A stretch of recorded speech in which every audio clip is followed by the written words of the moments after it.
let me take 10 or 15 minutes to address three kinds of issues. One is, why should America care about this?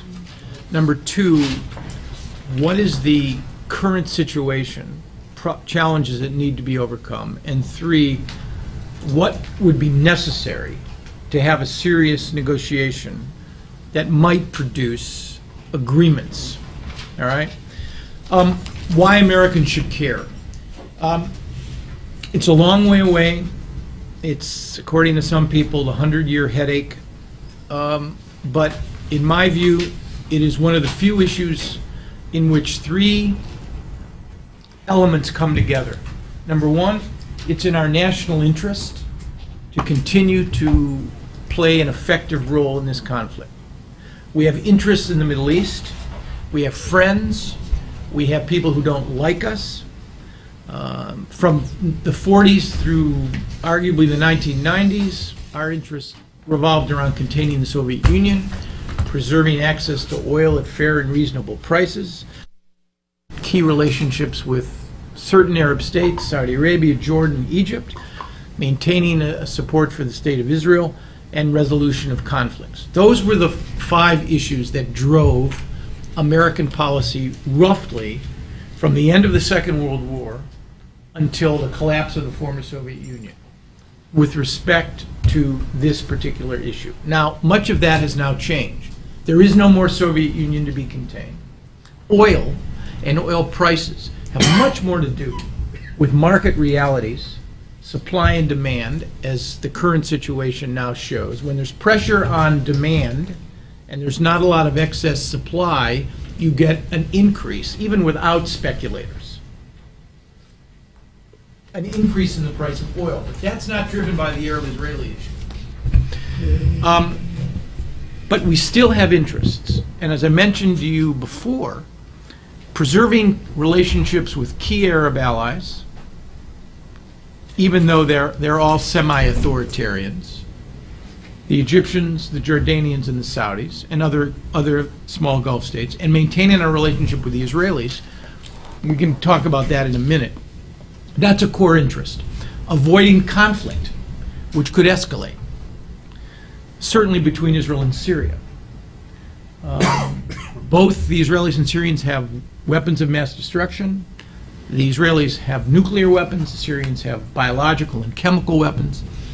So that's another reason with respect to a core national interest. And then there's American credibility. I mentioned the Casey Stengel quote. There's no question that, and every public opinion poll continues to show it, that what Arabs and Muslims care about and their anger ratio with respect to the United States depends on many things. Our policies in Iraq, our support for authoritarian regimes, but the perception we are not effective or not honest with respect to our policies toward the Arab-Israeli conflict is clearly one important indicator. And let me just qualify that. If you solve the Arab-Israeli conflict tomorrow, it would be consequential, but it is not going to provide the magic fix and the panacea for protecting American interests in the Middle East. It's gotten way too complicated for all the reasons I referred to earlier. So that's one issue. It is in our national interest. Second, at the risk of sounding overly patriotic, it's also the right thing to do. There's a moral issue here.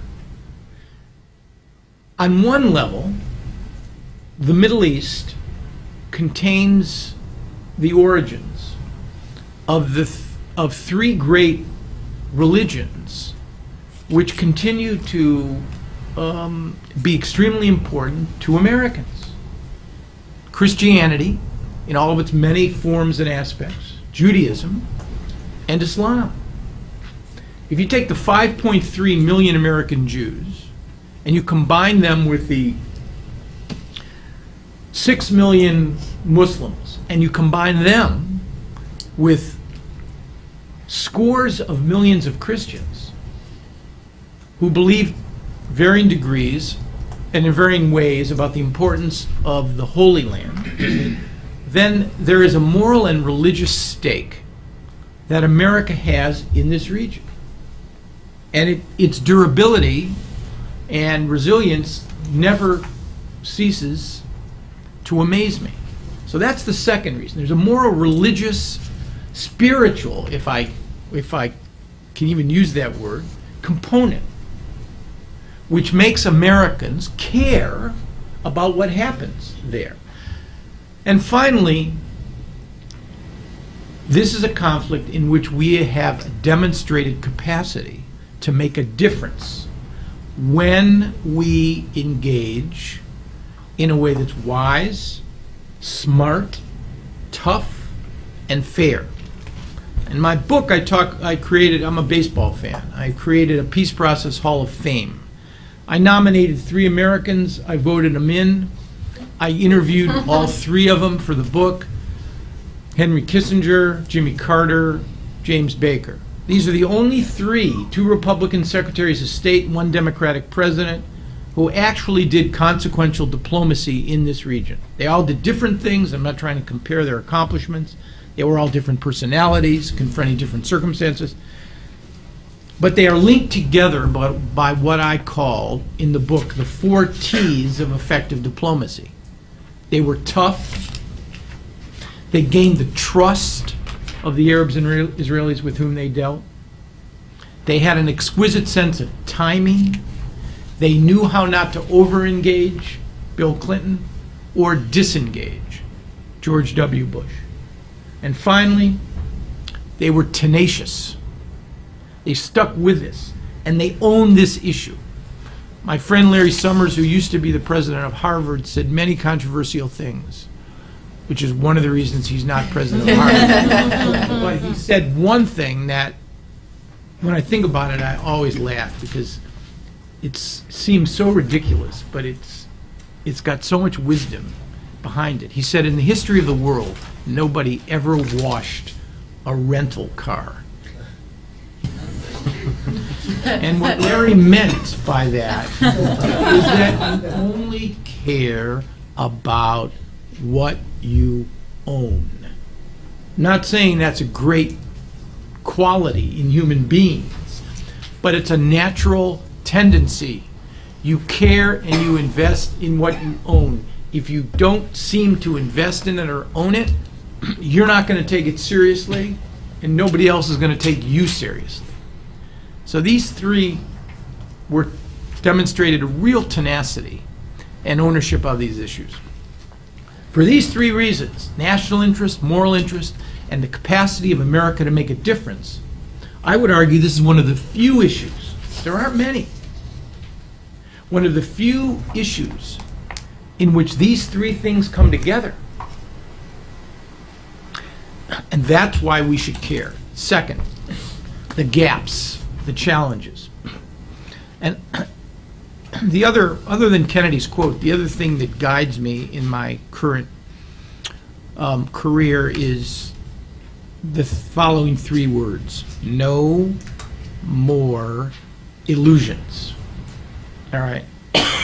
If the administration, Democrat or Republican, various lobbies, Arab or Jewish, the Arabs and Israelis themselves want to harbor illusions about what can be done and what can't be done, that's fine. I can't stop them anymore. I, however, will not. And I borrow a line in the book from Michael Jackson, who is not known as a preeminent American philosopher. but he got this one right. In his song, Man in the Mirror, and I'm paraphrasing here, he said, you want to make a change? Then the place to start is by looking in the mirror. And the fact is, that's absolutely right. All right? You want to blame everyone else? Fine. Do that. But also own up to what you are responsible for and what you're not responsible for. So, this book I wrote is a look in the mirror, basically, about my bad advice given to Secretary of State and about failed American policies, and also policies where we succeeded. But I will not carry around any more illusions. So here's how I see the current situation. Not that there aren't opportunities, Let's go through the problems first. Number one, weak leaders. You've got among Israelis and Palestinians two very well-intentioned men. Ehud Olmert, Prime Minister of Israel, who may not be Prime Minister for very much longer, or there may be new elections given the political scandals that now swirl around him, and Mahmoud Abbas, the President of the Palestinian Authority. Both democratically elected, both good men, both well-intentioned with respect to peacemaking, but both extremely weak and constrained. And in order, this is so hard, and it involves excruciatingly painful choices and compromises, that you really do need leaders who have moral authority and who are politically strong in order to make these decisions. Plus, Arab-Israeli peacemaking can be very bad for your health. Anwar Sadat, murdered in October of 1981. Yitzhak Rabin, murdered in November of 1995. Both as a consequence of policies pursued or that related to this particular issue. So that's number one. Weak leaders. And we don't have strong leaders right now. Number two, the gaps on the issues. On the Israeli-Palestinian track, there are four issues that continue to divide Israelis and Palestinians. One is borders. Do the Palestinians get 100% of the West Bank and Gaza? Or if not, do they get 100% minus X? And what is the X? Is it 11% that the Israelis need to keep? Is it 2%? Is it 1% and the Israelis will swap land from Israel in order to bring the total up to 100? That's one core issue. Where will the borders of a Palestinian state be? Second, the range of security issues, which will continue to govern and surround any peace treaty between the State of Israel and the State of Palestine. Demilitarization. Will there be international forces deployed for X number of months or years? What do you do about border security? How large is the Palestinian police force? If there's a military, what principles will govern its behavior? What are the Israelis allowed to do in the event an Israeli citizen is killed, or vice versa, by a Palestinian or an Israeli in a hostile action, assuming that a peace treaty will not end and hermetically seal either society from attacks of extremists who won't accept it? So that's the second set of issues. Third, refugees. What to do about the excruciatingly difficult problem of Palestinian refugees? Those roughly 700,000 Palestinians who were forced out, left voluntarily, encouraged to leave, forced, transferred by the Israelis, and all of these things applied during the period 1947 to 48 when the refugee problem was created. What do you do about those people and their descendants, according to the Palestinians? Do they come back to Israel proper? If so, how many? Are they compensated for lost property? If so, how much? Are they resettled in Arab countries if they can't be absorbed? How do you work that out? Who pays for all this? And finally, I would argue the knottiest problem of all, which is, as I described earlier, the problem of Jerusalem. What are you going to do with this city, which is a symbol, a prospective political capital to two states, and also of extreme religious importance, not just to 7 million Israelis or 13 million Jews or even 250 million Arab Muslims, but is also of real importance to 1 billion Muslims, not to mention 1 billion Christians. So what do you do about Jerusalem? And I related this story earlier, but let me relate it now. Camp David in July of 2000, when we wrongly advised President Clinton to go to a summit, he was only too happy to oblige us. But no one had the honesty to tell him that the gaps separating Israelis and Palestinians were very large, and that neither Mr. Arafat nor Mr. Barak was prepared to do what was necessary. And I remember the second time we briefed Clinton before the summit, and he ran around the table and he asked the 12 people there to tell him whether he should go or not.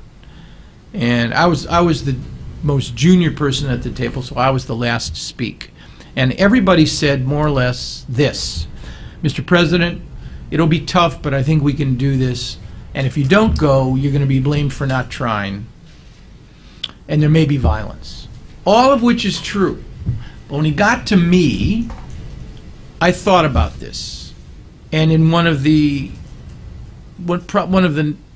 not so finer moments in my life, at least in my professional life, instead of saying to the president what I knew, on this one I got it right, what I knew to be the case, which was, Mr. President, you're not going to like what I'm about to tell you, and none of your other advisors have said this to you. But whether you like it or not, this is what you got to understand. If you go to this summit, you will not reach an agreement within a 2-week period.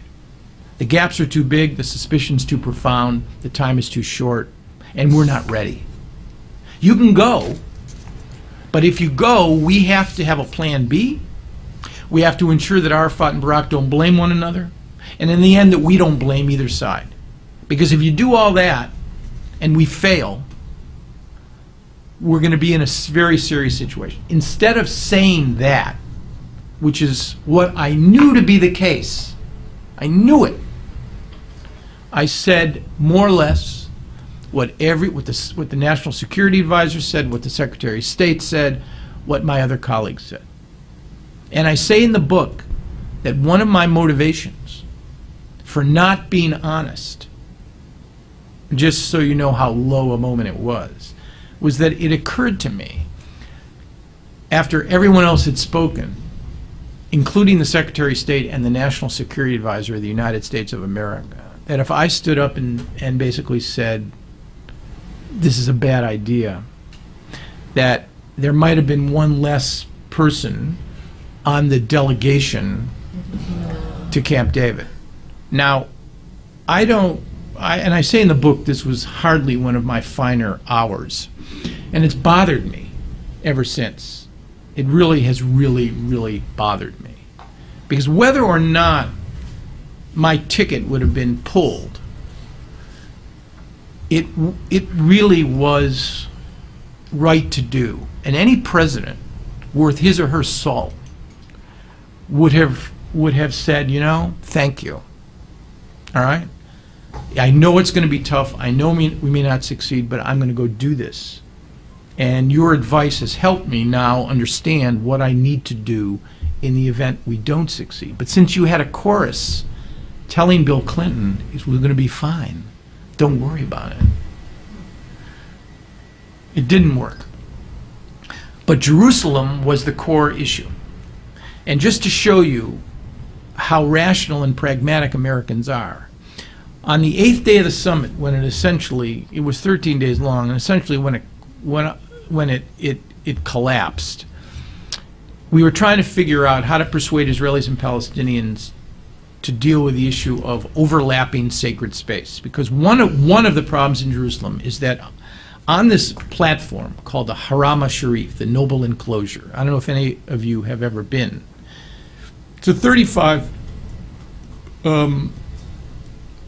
square kilometer area,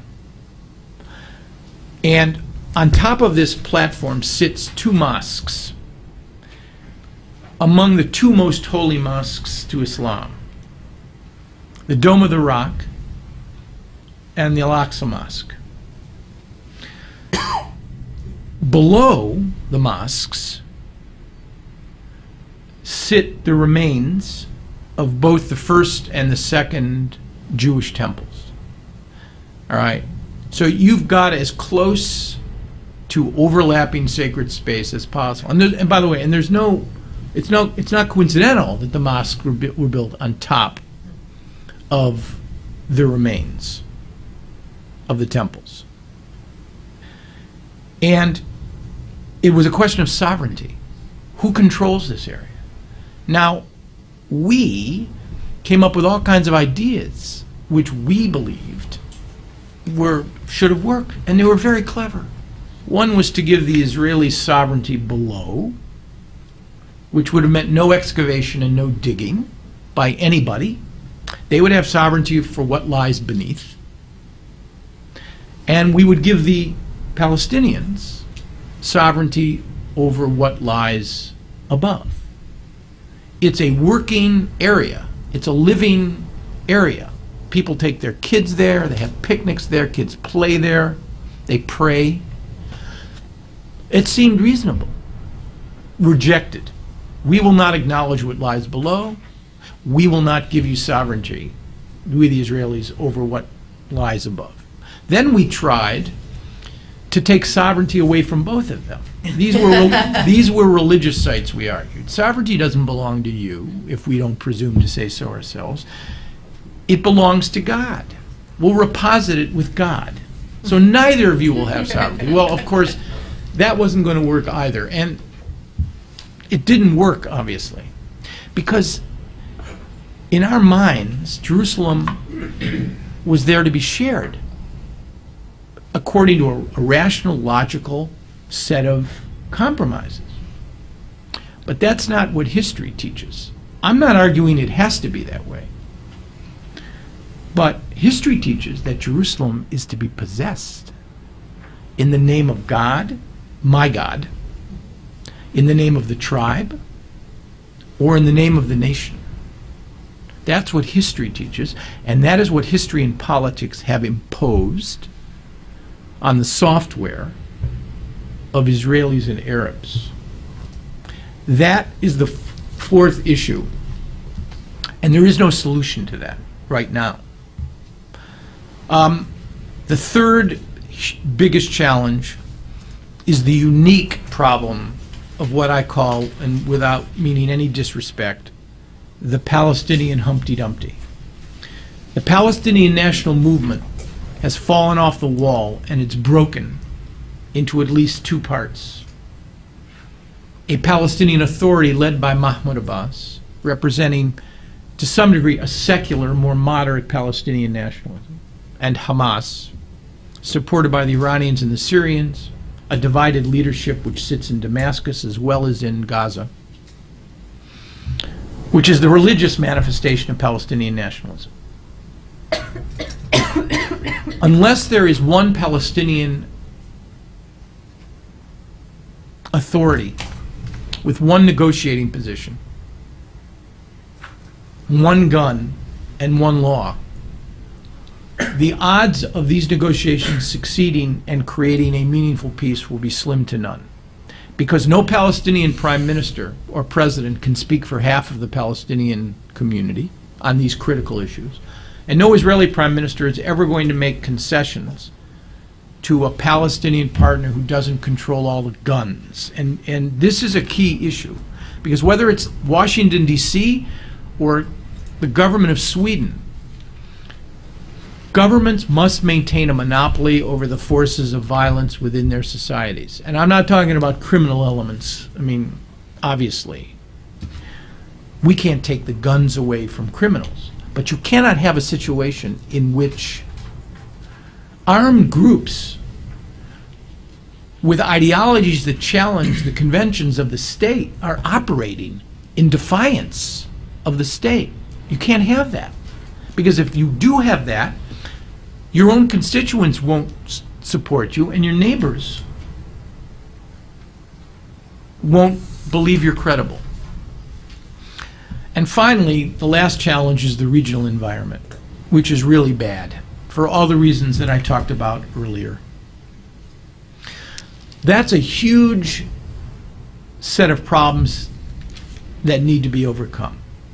And yet there are 3 or 4 hopeful signs that the next president will benefit from. Number one, you do have the possibility, and we've talked only about the Israeli-Palestinian negotiation, you do have the possibility of an agreement, and it's a real possibility in the next several years, between Israel and Syria. It'll be tough, but the issues at hand, security, normalization, withdrawal from the Golan Heights, are not nearly as contentious and emotional as those that exist on the Israeli-Palestinian track. Number two, you've got two states, not a state and a national movement seeking to become a state. And that, following in the pattern of Egyptian-Israeli, Jordanian-Israeli negotiations and agreements, could make it easier to reach an agreement between the Israelis and the Syrians.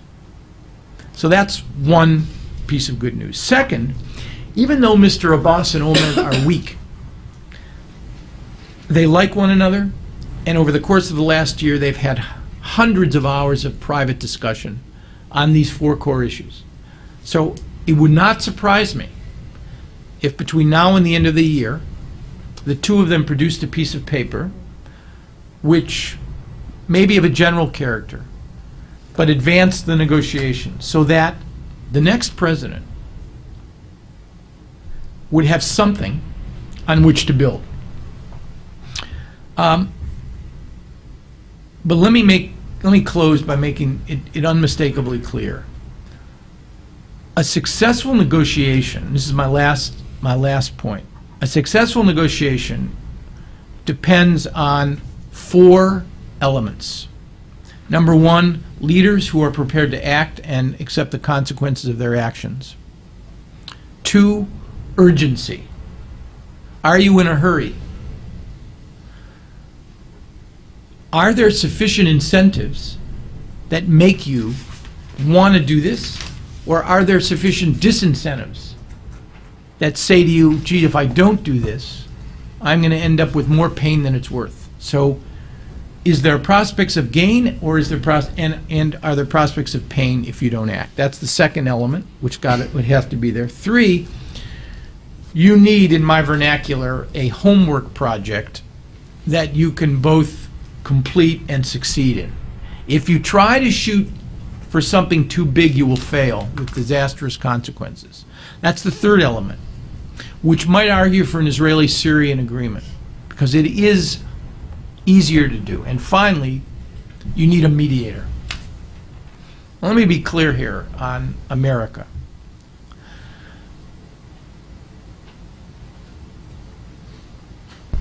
I'll ask you, it's not a class, but I asked you one question about Americans killed under Japanese occupation. Let me ask you this. Why do you think, for the last 40 years, even despite our diminished credibility and the perception, and in part the reality, that we are not an honest broker? We clearly are not. We have a very close relationship with the Israelis. But why, despite all of that, do you think our phone is still ringing on the part of Arabs and Israelis who want us involved in the negotiation? What is the key? There may be many keys, but what is the real key to America's role in the Arab-Israeli negotiations? Why is it that, despite all of our mistakes and our diminished credibility, particularly now, even now, that our phone is ringing? And why is it, I would assert to you or contend, if we didn't have this one thing, our phone wouldn't be ringing at all? What is it that we have? I'm sorry to go on like this. What is it that we have that no one else in the entire international system has? The Brits don't have it. The Russians don't have it. The UN doesn't have it. What is it that we have? And it's a very discrete factor. We have one thing that nobody else has. That is the key to our success when we use this thing effectively. Does anybody have any sense? Is it optimism? No, we have that. I won't play 20 questions with you. I mean, it's unfair. Let me answer the question by putting it this way. If somebody takes something from you and you want it back, you got a couple choices. And let's assume what I'm describing are a series of wars in which the Israelis have prevailed and now have territory, and the Arabs want it back, which is essentially, from the Arab point of view, what it is they want. They want their territory back. We'll put on hold the question of Israel's right to exist for a moment. If somebody takes something from you and you want it back, what are your choices? I tried to explain this to my kids once in a playground lesson. You can't do it publicly, because what happens then, I tried it once publicly and I got myself into big trouble because somebody reported, well, he's treating the Arabs and Israelis as if they were his children. It was really horrible. But since this isn't a public lecture, what is it? All right, so what can you do? Well, here are the options, right? You can take it back by force if you can. That's option number one. Number two, you can wait around and hope through some combination of circumstances that you can find a way to retrieve it and get it back. Number three, you can negotiate directly with the person who took it. But there's a fourth option, and it is the fourth option that is, in essence, my point. The fourth option available to you is to go to somebody who is friends with the person who took what it is you want back and work with that person in order to get it back. So what I am suggesting to you is a paradox. It is the paradox of the partial mediator. That the reason our phone rings, and nobody wants to talk about this because it's politically incorrect and inconvenient, but the reason our phone rings is because we have something that no one else in the international system has. And that is the trust and confidence of the one power that has what the other side wants. When we abuse that relationship, when the special relationship we have with the Israelis, which in my judgment is the secret to our influence, becomes an exclusive relationship, when the special becomes exclusive, we fail. 8 years under Bill Clinton and 8 years under George W. Bush. When the special relationship that gives us leverage in a negotiation remains special, but we are also effective and tough and fair, we can succeed. Kissinger, Carter, and Baker. That's the essence of my conclusion in The Much Too Promised Land. That the book argues that Palestine was promised 4 times to its inhabitants. Once by a Muslim, Christian, Jewish God who made overlapping promises to 3 different constituencies that could never have been kept, and the constituents, if they were willing to trust these commitments and promises, believed in them. That was the first promise. The second was by the British in the wake of the First World War. And the Brits, in an effort to protect an empire from Suez to India, made commitments to Arab nationalists and Zionists alike. Third time was the UN General Assembly in November of '47, partitioning Palestine into an Arab Jewish state. This book deals with the fourth promise. That was the American promise. And that promise went like this. If you ascribe to our split the difference view of the world, we can't do it for you, but we will be there to help you as mediator to deliver what neither God, the Brits, nor the UN could. And I argue in the book that America's promise was kept under Kissinger, Carter, and Baker, frustrated under 8 years of Bill Clinton, and abandoned, for the most part, under 8 years of George W. Bush. That's how the book is organized.